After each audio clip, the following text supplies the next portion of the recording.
है अबाउट जो poorest families हैं उनको आइडेंटिफाई करके और उनके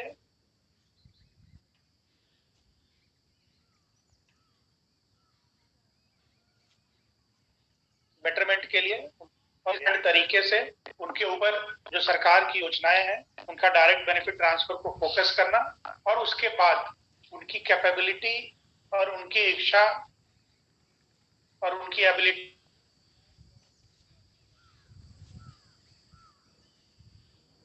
को बहुत सुगमता से यूज किया, बल्कि उनके ग्राम प्रधानों का सहयोग लेकर के अपने ग्राम पंचायत के लगभग जितने परिवार को उन्होंने पहचान किया था सबको वेरीफाई भी करवाया। हम लोगों को ये महसूस है यहाँ से कि ये जो सालों से अति गरीब निर्धन परिवारों का समस्या हमारे सामने में मुंह बाए खड़ी रहती है, ये टेक्नोलॉजी के माध्यम से हो सकता है आपकी मदद से।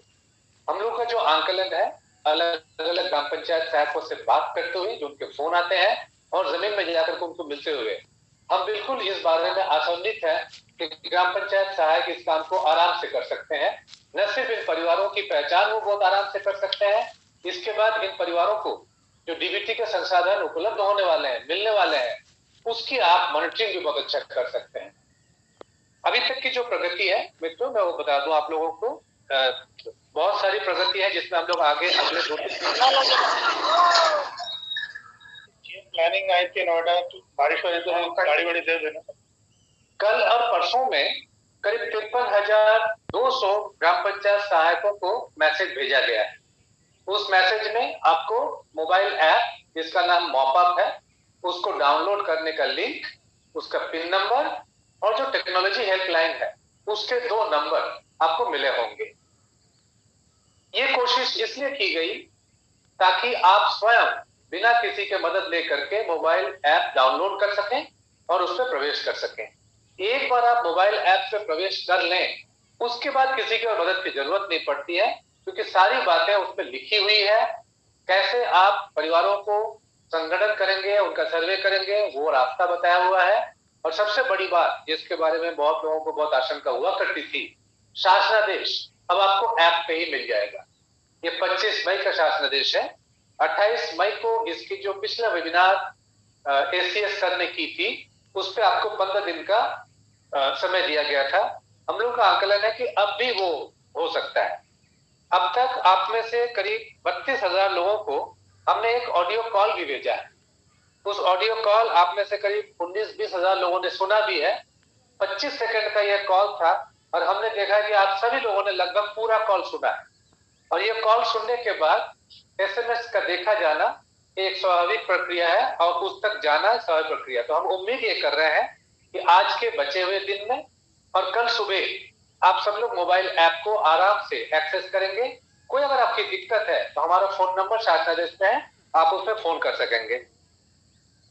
मित्रों, कुछ बात जो मैं आप लोगों को बताना चाहता हूं, अब तक लगभग 5,700 परिवार जो कि 557 ग्राम पंचायत से सत्यापित कर दिए गए हैं वो हमारे पास उपलब्ध हैं।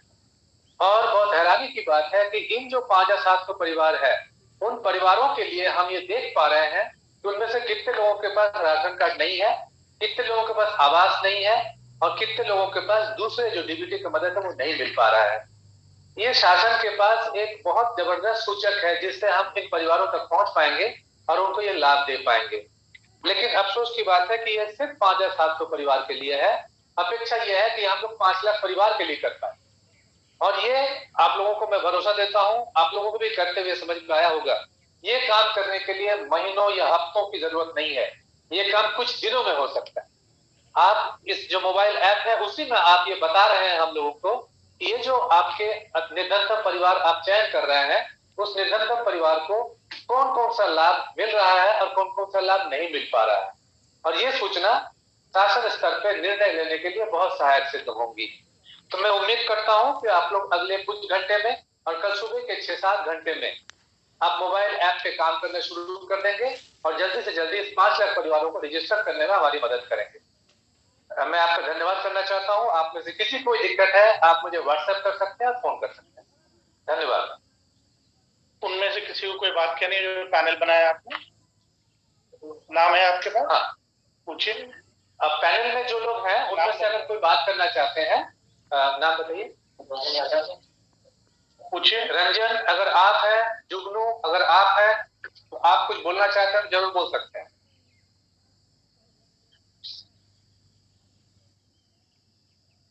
जुगनू कुमार, अपने आप को अनम्यूट कर लीजिए जुगनू।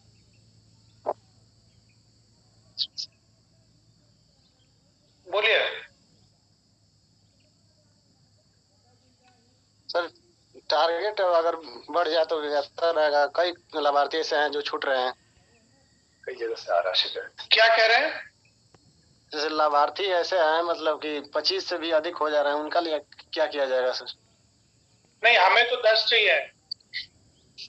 हमें तो 10 चाहिए। अगर आप 25 दे रहे हो तो जो निर्धनतम है उनका आप दे दो, क्योंकि ये तो हम लोग जानते हैं ना, अगर आप किसी को कुछ देना है ऐसा कह के नाम मांगोगे तो करोड़ों में आ जाता है। बट ये निर्धनतम है, poorest of the poor family, जिनकी सबसे खराब हालत है, वैसे 10 से 25 के बीच नाम दे दीजिए। और राजन,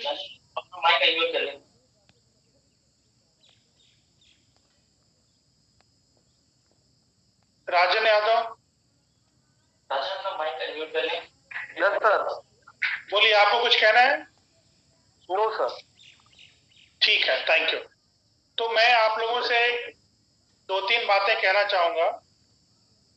एक तो देखिए, ये अभी जो जुगनू कुमार कह रहे थे कि बहुत ज्यादा लोग हैं, टारगेट बढ़ना चाहिए, कोई टारगेट नहीं है। और ये हम लोग जब भी काम करते हैं गवर्नमेंट में तो एक हमेशा टारगेट का इशू रहता है, और ये टारगेट कितना भी कर दीजिए उससे कोई फर्क नहीं पड़ता। हम लोगों ने ये कहा है कि उस ग्राम पंचायत का जो सबसे गरीब परिवार है उसका नाम बताइए। अब ऐसा नहीं हो सकता कि आपने 25 जो नाम छाटे हैं वो 25 बराबर के गरीब होंगे। आप आराम से बता सकते हैं, या आपके प्रधान आराम से बता सकते हैं कि कौन सा आदमी सबसे ज्यादा गरीब है या कौन सा आदमी ज्यादा गरीब है। तो इस पूरे पायलट का आइडिया ये है कि हर गांव में 10-10 सबसे जो गरीब लोग हैं उनको सेलेक्ट करके और उनके ऊपर काम किया जाए। आप इसको करिए और ये इसका काफी अच्छा इम्पैक्ट होगा। और अगर हम कर पाते हैं सक्सेसफुली इसको, तो फिर जो अगले 10-10 है उनको टेकअप किया जा सकता है। लेकिन एक साथ हम अगर इसको टारगेट कहेंगे कि जितना दे दो, तो वो इतना बड़ा संख्या आ जाएगा कि हम यहाँ से कुछ नहीं कर पाएंगे उस पर। इसीलिए हमारा टारगेट है। आप भी नहीं कर पाओगे अगर आधे गांव का नाम आप भेज दो, तो उस पर कुछ होगा नहीं और आप भी कुछ मॉनिटर नहीं करोगे। लेकिन ये 10 जो सबसे गरीब हैं उनका नाम आप आइडेंटिफाई करके भेजिए, उस पर हम लोग फोकस तरीके से काम करते हैं। और ये जब अच्छा एक काम हो जाता है तो फिर अगला 10 जो उसके बाद है उनको टेकअप कर लेंगे हम लोग। दूसरी बात मुझे ये कहनी थी कि कई पंचायतों से ये शिकायत आ रही है कि पंचायत सहायक ऑफिस नहीं जा रहे हैं, ऑफिस नहीं खुल रहा है। अभी मैं पूर्वांचल एक्सप्रेसवे पे कहीं गया हुआ था, वहां भी मैं देख रहा था रास्ते में, तो मुझे पंचायत घर बंद दिख रहे थे। तो मैं आप लोगों से गुजारिश करना चाहूंगा कि आप लोगों का मेन काम यही है कि रोज सुबह पंचायत सचिवालय खुलना चाहिए और आप लोगों को वहां जाके बैठना चाहिए। तो इसको आप लोग इंश्योर करिए, और ये काम जो है इसको अगले हफ्ते 10 दिन के अंदर आप कंप्लीट कराइए प्रायोरिटी पे। ठीक है, थैंक यू।